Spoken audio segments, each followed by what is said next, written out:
علم اور دین ہماری بنیادی ضرورت ہے۔ ہمیں اللہ سے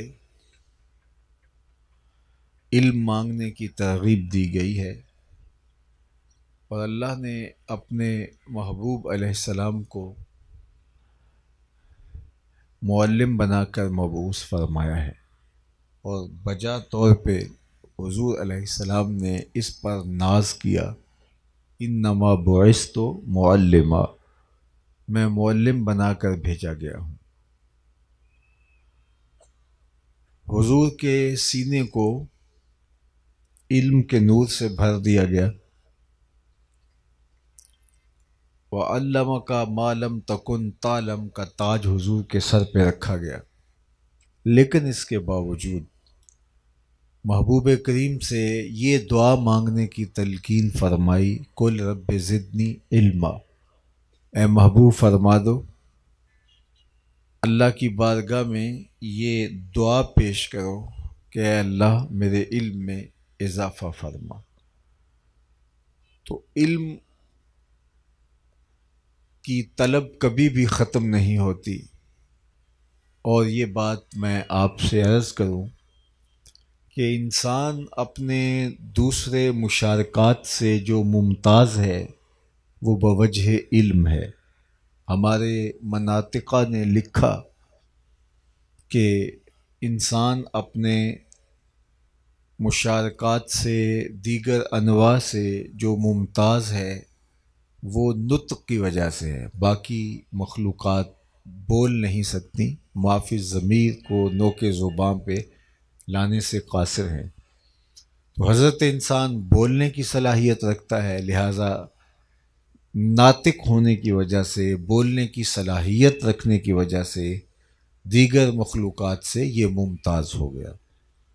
ہمارے مناطقہ نے یہی لکھا، لیکن اعلیٰ حضرت عظیم البرکت امام الشاہ احمد رضا خان فاضل بریلوی علیہ رحمہ فرماتے ہیں کہ انسان اپنے دیگر مشارکات سے ممتاز بوجہ علم نہیں ہے، بوجہ نطق نہیں ہے، بلکہ بوجہ علم ہے۔ فرشتوں پر انسانی تفوق بوجہ علم ہوا۔ جب اللہ تعالیٰ نے کہا کہ میں زمین پہ اپنا نائب بنانے جا رہا ہوں، تو فرشتوں نے کہا کہ مالک یہ تو فساد کرے گا، دھیگا مشتی کرے گا، چونکہ فرشتے جانتے تھے یہ چار چیزوں کے مجموعے کا مرکب ہوگا، آگ، ہوا، مٹی اور پانی، اور یہ چاروں چیزیں آپس میں مخالفت مزاج میں رکھتی ہیں۔ مزاج کا تفاوت ان کی طبیعتوں کے اندر تفاوت پیدا کرے گا، جس سے باہم الجھاؤ پیدا ہوگا، اور ایک دوسرے کے لیے یہ کھڑے ہو جائیں گے، مقابلہ بازی پر اتر آئیں گے۔ تو اس لیے کہا یہ تو فساد کریں گے، دھینگا مشتی کریں گے۔ وَنَحْنُ نُسَبِّحُ بِحَمْدِكَ وَنُقَدِّسُ لَكَ، اور ہم تیری پاکیزگی بولتے ہیں، تیری تسبیح کے ترانے پڑھتے ہیں، تیرے ذکر اور تیری یاد کے چراغ روشن کرتے ہیں۔ تو اللہ تعالیٰ نے فرمایا جو میں جانتا ہوں وہ تم نہیں جانتے۔ پھر آدم علیہ السلام کو مختلف چیزوں کے نام سکھائے گئے، اور وہ چیزیں فرشتوں کے سامنے پیش کر کے کہا مجھے ان چیزوں کے نام بتاؤ۔ اب فرشتوں نے کہا کہ لا علم لنا، ہم نہیں جانتے، ظاہر ہے وہ سکھائے نہیں گئے تھے۔ تو پھر آدم علیہ السلام سے کہا کہ مجھے ان چیزوں کے نام بتاؤ، تو حضرت آدم علیہ السلام نے ایک ایک چیز کا نام بتا دیا۔ امام فخر الدین رازی نے تفسیر کبیر میں لکھا حتی القصع والقصع، یہ بھی بتا دیا یہ پیالہ ہے، اور یہ جو چھوٹے سائز کی ہے اس کو پیالی کہتے ہیں۔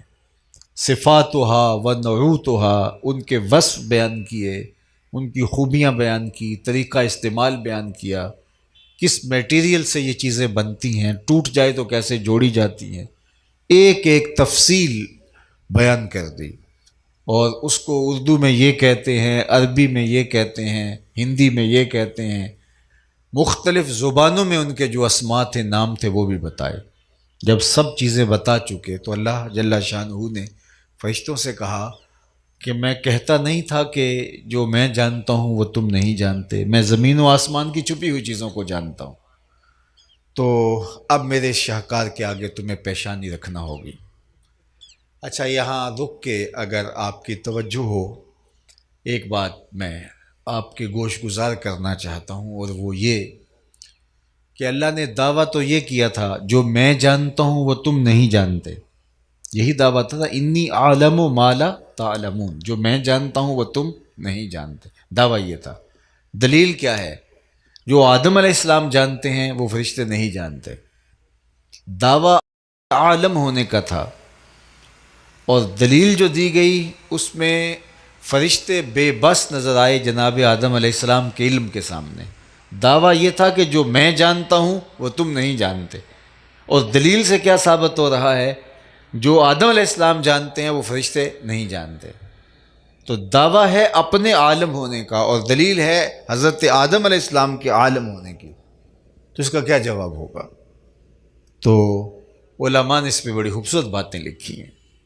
کہا کہ حضرت آدم علیہ السلام کا وجود اللہ کے علم کا مظہر بنا، اللہ کے علم کا ظہور وجود آدم سے ہوا۔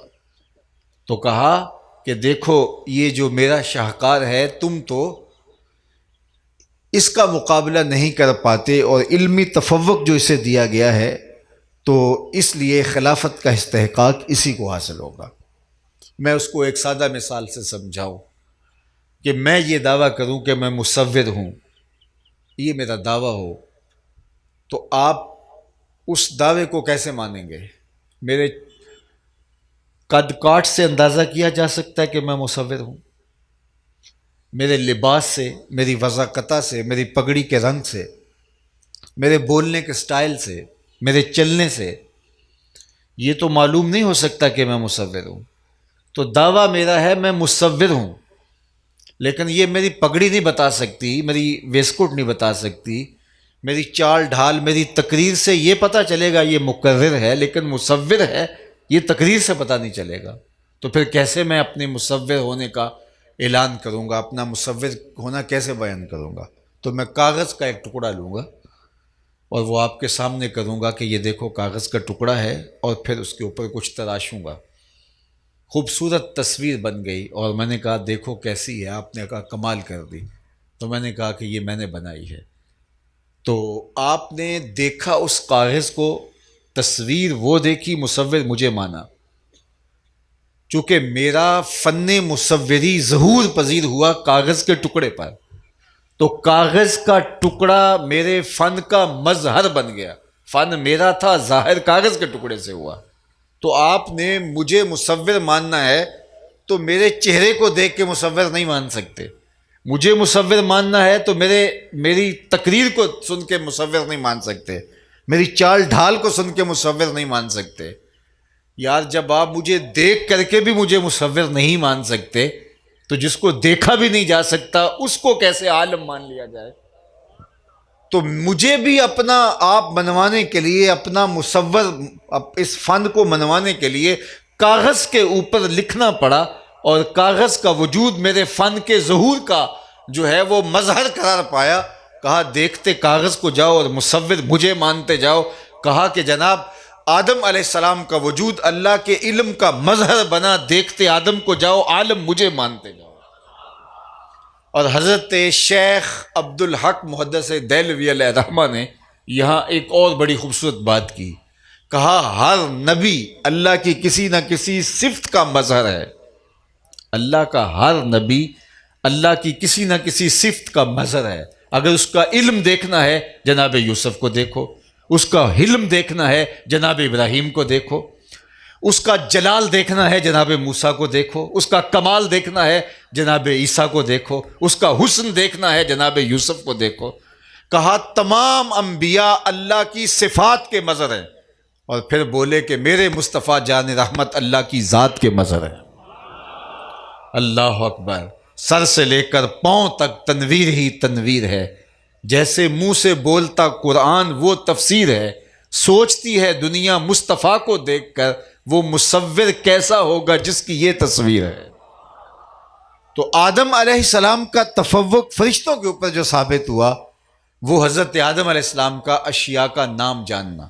تو انسانی شرف اور انسانی عظمت کا ظہور علم کی وجہ سے ہوا۔ تو آپ نے فرمایا کہ انسان کے لیے فصل ممیز جو مشارکات سے اس کو چیز ممتاز کرتی ہے وہ نطق نہیں ہے، وہ علم ہے۔ علم کی وجہ سے انسان اپنے مشارکات سے ممتاز ہوا۔ اللہ اکبر۔ حضرت امام فخر الدین رازی نے تفسیر کبیر میں وَعَلَّمَ آدَمَ الْأَسْمَاءَ کے تحت بڑی نفیس اور مفصل گفتگو کی ہے کہ شرف علم کی وجہ سے ہے۔ تو انہوں نے بہت باتیں لکھی، ان میں سے ایک بات وہ کہتے ہیں کہ انسان تو انسان رہا اور سیکھ جائے تو وہ فرشتوں سے بھی برتر ہو جاتا ہے، لیکن انسان تو انسان ہے، وہ کتا جو سکھلا دیا جائے اور شکار کر کے لائے اس کا مارا ہوا مردار نہیں ہوتا، حلال اور طیب ہوتا ہے، اور جو دوسرا کتا لے کے آئے وہ مردار ہوتا ہے۔ کہا کتا سیکھ جائے تو حکام بدل جاتے ہیں، انسان سیکھ جائے تو کیا مرتبہ ہوگا۔ قرآن مجید میں سورہ النمل اٹھائیے۔ حضرت سلیمان اپنے لاؤ لشکر کے ساتھ جب وادی نمل میں داخل ہونے لگے تو 3 فرسخ دور سے ایک چیونٹی نے لشکر کو آتے ہوئے دیکھا، تو اس نے اپنی ہمجولیوں سے کہا کہ جلدی جلدی اپنی بلوں میں داخل ہو جاؤ، اللہ کے نبی کا لشکر بے خبری میں تمہیں کچل نہ ڈالے۔ تو حضرت سلیمان علیہ السلام نے چیونٹی کی اس بات کو سنا، فَتَبَسَّمَ ضَاحِكًا مِّن قَوْلِهَا، اور اس کی بات کو سن کر تبسم بھی کیا، مسکرائے کہ یہ کیا بول رہی ہے۔ اللہ اکبر۔ ابھی آپ کے جوہر آباد بار میں یہی گفتگو ہو رہی تھی کہ جس کی آنکھوں میں اللہ کے دیدار کا سرما لگے تو اس کی نظر کتنی تیز ہو جاتی ہے، اور جس کے کانوں میں اللہ کی سماعت کا نور آئے تو اس کی سماعت کتنی سری ہو جاتی ہے۔ اب یہاں منظر دیکھیے کہ 3 فرسخ دور سے، 9 میل دور سے، 15 کلومیٹر دور سے حضرت سلیمان علیہ السلام نے چیونٹی کی آواز کو سنا۔ اللہ اکبر۔ اور چیونٹی کے منہ میں زبان نہیں ہوتی، طیوریات کے ماہرین کہتے ہیں کہ چیونٹی کے منہ میں زبان نہیں ہوتی، اگر زبان ثابت کرنے جاؤ گے پھر دانت بھی ثابت کرنے پڑیں گے، اور 32 دانت گننے پڑیں گے کہ اس کے جو ہیں وہ دانت کہاں کہاں ہیں۔ تو اگر کوئی دانت ٹوٹ گیا تو کسی آپ ڈاکٹر کے پاس لے جائیں تو وہ اس کا ٹوٹا ہوا دانت کیسے جوڑے گا؟ تو اس کے دانت نہیں ہوتے۔ وہ کہتے ہیں کہ اس کے 3 حصے ہوتے ہیں بدن کے، جو سر والا حصہ ہوتا ہے اس کے ساتھ مہین سے باریک سے 2 ریشے ہوتے ہیں، بال ہوتے ہیں، اور جب اس نے بات کرنی ہوتی ہے اور ہم جولی کو کوئی میسج دینا ہوتا ہے تو وہ 2 بالوں کو قریب کر کے رگڑتی ہے، اس رگڑ سے جو آواز پیدا ہوتی ہے اس سے اپنی ہم جولی کو کوئی میسج کنوے کر رہی ہوتی ہے۔ اللہ اکبر۔ اللہ کے پیغمبر کی سماعت کا عالم یہ ہے کہ 3 فرسخ دور سے، 9 میل دور سے چیونٹی کے باریک سے بالوں کے رگڑنے سے جو آواز پیدا ہوتی ہے اس کو سنتا ہے، اور جو اس سے مفہوم نکلتا ہے اس کو سمجھتا بھی ہے۔ اور یہ اس پیغمبر کی کہانی سنا رہا ہوں جو مسجد اقصیٰ میں مقتدی بن کے تیرے نبی کے پیچھے کھڑا تھا۔ جب مقتدی کی یہ شان ہے تو مقتدا کی شان کا عالم کیا ہوگا۔ تو چیونٹی نے جو بات کی، یہ کوئی آپ نہیں کہہ سکتے کہ یہ حدیث ضعیف ہے، یہ قرآن ہے۔ فَتَبَسَّمَ ضَاحِكًا مِّن قَوْلِهَا، اس کی بات کو سن کر حضرت سلیمان ہنسنے لگے، اور اس نے کیا کہا تھا؟ جلدی جلدی اپنی بلوں میں داخل ہو جاؤ، اللہ کے نبی کا لشکر بے خبری میں تمہیں کچل نہ ڈالے۔ تو امام فخر الدین رازی نے لکھا کہ اللہ نے اس چیونٹی کو قیامت تک آنے والی چیونٹیوں کا سردار بنا دیا، اور اس چیونٹی کو پروٹوکول یہ ملا کہ اس کے نام کی صورت قرآن کے دامن میں۔ ذات کی چیونٹی ہے لیکن احترام پیغمبر کا کیا تو اللہ نے اس کو اعزاز دیا کہ اس کے نام کی صورت قرآن میں موجود ہے۔ اللہ اکبر۔ اس کے نام کی صورت، یار ذات کا تو کتا بھی ہو، ذات کا کتا بھی ہو، لیکن اللہ کے ولیوں کے سنگ لگ جائے اور اصحاب کہف کی غار کے دھانے پر بازوؤں کو پھیلا کے بیٹھ جائے تو رب اس کے بیٹھنے کی حیت کو بیان کرتا ہے۔ وَقَلْبُهُمْ بَاسِطٌ ذِرَاعَيْهِ بِالْوَسِيدِ، ان کا کتا غار کے دھانے پہ بازوؤں کو پھیلا کے بیٹھا ہے۔ یا اللہ قرآن تو حرف حرف ہدایت ہے، لفظ لفظ ہدایت ہے. کتے کے بیٹھنے کے سٹائل کو، اس کی حیت جلوس کو، اس کی سٹنگ کے انداز کو قرآن نے بیان کیا ہے، تو اس میں ہمارے لیے کیا ہدایت ہے؟ کتے کے بیٹھنے کے انداز کو قرآن نے بیان کیا ہے، بازوؤں کو پھیلا کے کتا بیٹھا ہے، تو مالک اس میں ہمارے لیے کیا ہدایت ہے؟ کہا یہی تو بتانا چاہتا ہوں کہ ذات کا کتا بھی ہو، لیکن اگر وہ اہل اللہ کی دہلیز پہ، چوکھٹ پہ بیٹھ جائے تو وہ بھی قابل ذکر ہو جاتا ہے. اور جب تم میرے ولیوں کی چوکھٹ پہ بیٹھ جاؤ تو پھر تمہارا مرتبہ کیا ہوگا، تمہاری شان کیا ہوگی. اب اس چونٹی کے نام سے قرآن میں صورت موجود ہے، النمل. تو امام راضی کہتے ہیں قیامت تک اس چونٹی کو سردار بنا دیا گیا. کیوں؟ اس کی وجہ یہ فرمایا کہ اس چونٹی نے کہا کہ جلدی جلدی اپنی بلوں میں داخل ہو جاؤ، اللہ کے نبی کا لشکر بے خبری میں، عدم توجہی میں تمہیں کچل نہ ڈالے. وہ چونٹی جانتی تھی کہ اللہ کے نبی کی صحبت میں رہنے والا لشکر، اللہ کے نبی کی تربیت میں رہنے والا لشکر جان بوجھ کر ننھی جان کو بھی ضائع نہیں کر سکتا. اگر تم کچلی جاتی ہو تو اس کا مطلب یہ ہے عدم التفات ہوگا، ان کی توجہ نہیں ہوگی، وہ اپنے دھیان میں جا رہے ہوں گے اور تمہاری طرف توجہ نہیں ہو پائے گی، تم کچلی جاؤ گی.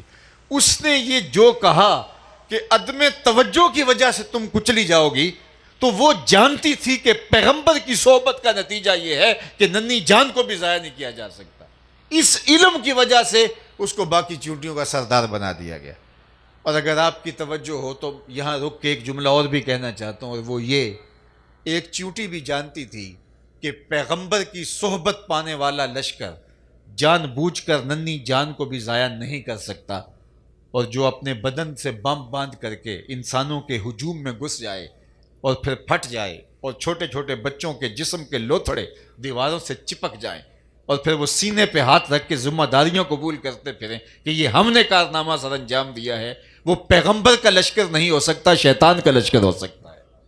پیغمبر کا لشکر جان بوجھ کر ننھی جان کو بھی ضائع نہیں کرتا. یہ علم چونٹی کو بھی تھا، اور اس علم کی وجہ سے اس کو باقی چونٹیوں کا سردار بنا دیا گیا. تو انسانیت کا شرف علم کی وجہ سے ہے، علم سے انسان ممتاز ہوتا ہے. اس لیے سیدنا علی المرتضیٰ فرماتے ہیں ہم اللہ کی تقسیم پہ راضی ہو گئے، اس نے جاہلوں کو مال اور ہمیں علم کی دولت سے مالا مال کر دیا. تو علم کا نور نصیب کیا جانا، علم کا چراغاں عطا ہو جانا، یہ زندگی کا بانکپن ہے، زندگی کا عروج ہے اور زندگی کا افتخار ہے. تو میرے اور آپ کے آقا و مولا نے اس پہ ناز کیا، انما بعثت معلما، میں معلم بنا کر مبعوث کیا گیا ہوں.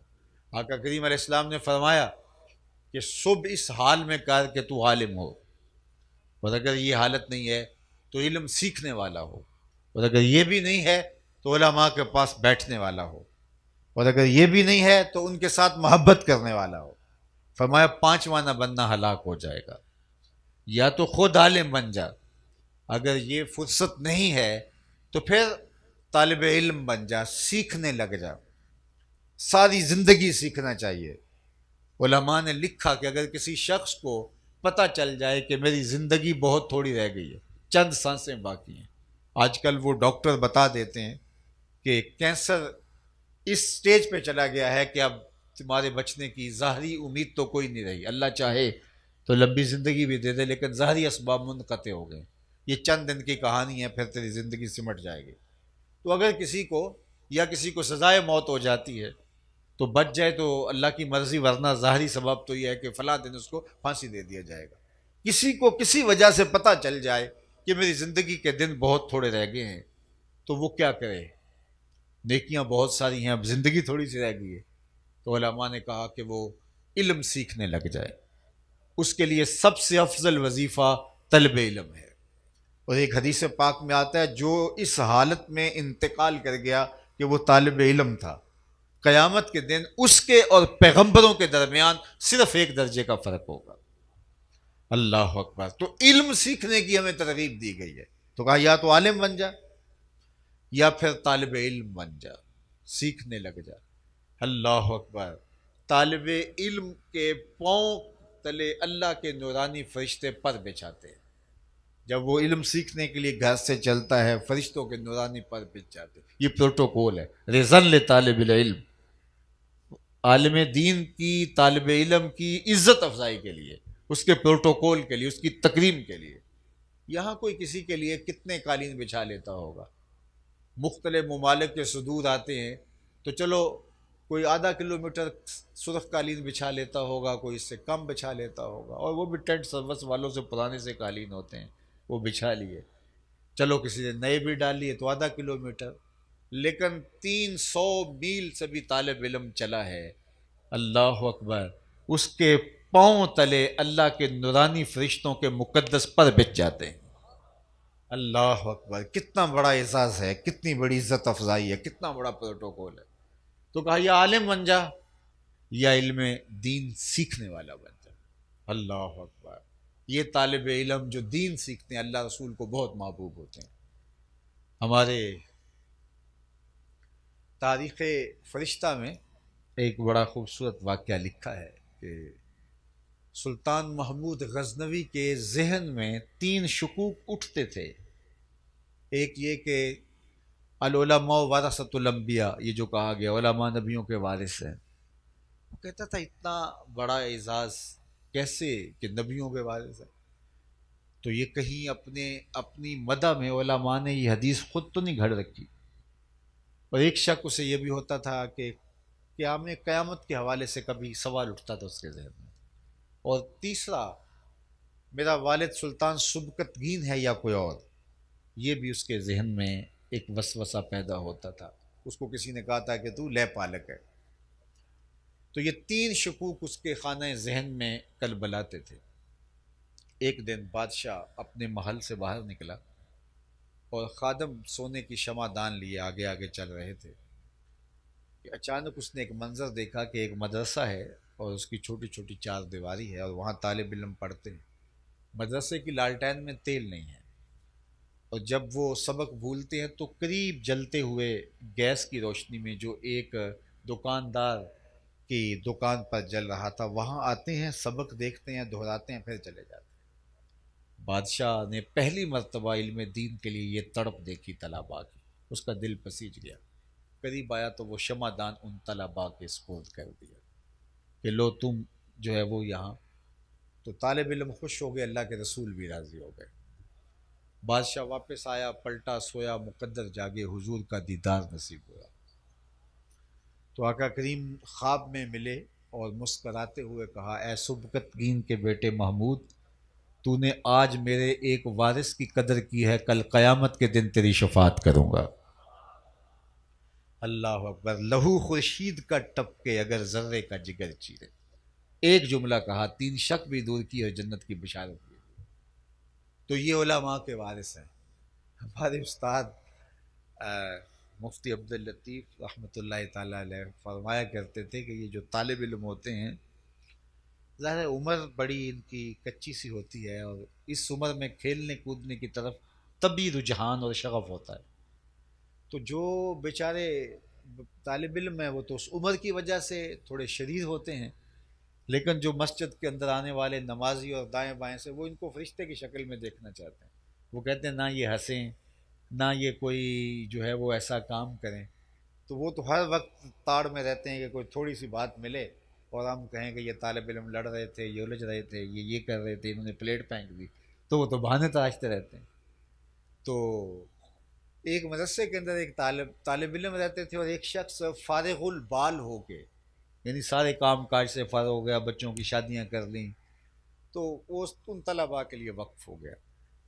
کبھی ان کے لیے گھی کا کنستر اٹھا کے لا رہا ہے، کبھی وہ ان کے لیے آٹے کی بوری اٹھا کے لا رہا ہے، کبھی اور. تو طالب علم اس عمر کے ہوتے ہیں تو انہوں نے اس کا نام رکھ دیا حمار، گدھا. وہ جب بھی بھوک لگی ہوتی تو وہ کہتے ہیں ٹھہرو ٹھہرو، ہمارا گدھا گیا ہوا ابھی آئے گا تو تمہارے لیے کھانا لے کے آئے گا. تو ایک نے اسے کسی نے بتا دیا کہ یہ تجھے گدھا کہتے ہیں اور تو ان کی خدمتیں کرتا ہے. اس کو بڑا غصہ آیا کہ میں ان کی خدمت کروں اور یہ مجھے گدھا کہیں، حمار کہیں. غصے سے وہ واپس گھر چلا گیا کہ میں نہیں کرتا کچھ. رات کو سویا تو قیامت کا منظر جاگا. دیکھتا کیا ہے کہ وہ طالب علم ہیں اور ان کو جنت کا حکم ہوتا ہے، لیکن وہ ضد کرتے ہیں ہم نے نہیں جانا جب تک ہمارا گدھا نہیں جائے گا. ہم نے جنت میں نہیں جانا جب تک ہمارا گدھا نہیں جائے گا۔ یہ اٹھا اور پھر واپس آ گیا، کہا تو مجھے حمار کہو، گدھا کہو، کھوتا کہو، میں نوکری تمہاری ہی کروں گا، اس لیے کہ تم اللہ رسول کے پیارے ہو۔ تو خوش نصیب ہیں وہ لوگ جو علم دین حاصل کرتے ہیں، علم دین طلب کریں۔ تو کہا اس حال میں دن کر صبح کر، یا تو عالم ہو یا علم سیکھنے والا ہو۔ تیسری بات فرمائی، علماء کے پاس بیٹھنے والا ہو۔ علماء کی صحبت اکثیر ہے، کبریت احمر کا درجہ رکھتی ہے، سرخ گندک کی طرح باطن کی صفائی کا سبب و ذریعہ ہوتی ہے۔ ایک زمانہ تھا کہ لوگ علماء کی صحبت ڈھونڈتے تھے اور ان کی دہلیز پہ کھڑے رہتے تھے اور ان کے پاس بیٹھنا اپنے لیے اعزاز سمجھتے تھے، لیکن وقت کا بدلتے ہوئے دیر نہیں لگی اور آج ہم کہاں کھڑے ہیں۔ یہ بات درست ہے کہ آج وہ علماء نہیں رہے، آج رازی رومی اور غزالی نہیں رہے، لیکن آج ہم بھی تو وہ نہیں رہے۔ اس لیے علماء کی صحبت کو غنیمت جانیں، ان کے ساتھ جو لمحے میسر آ جائیں وہ سعادت مند لمحے گزارنے کی کوشش کریں۔ چند لمحے گزارے ہوئے آخرت کا ذخیرہ ہے۔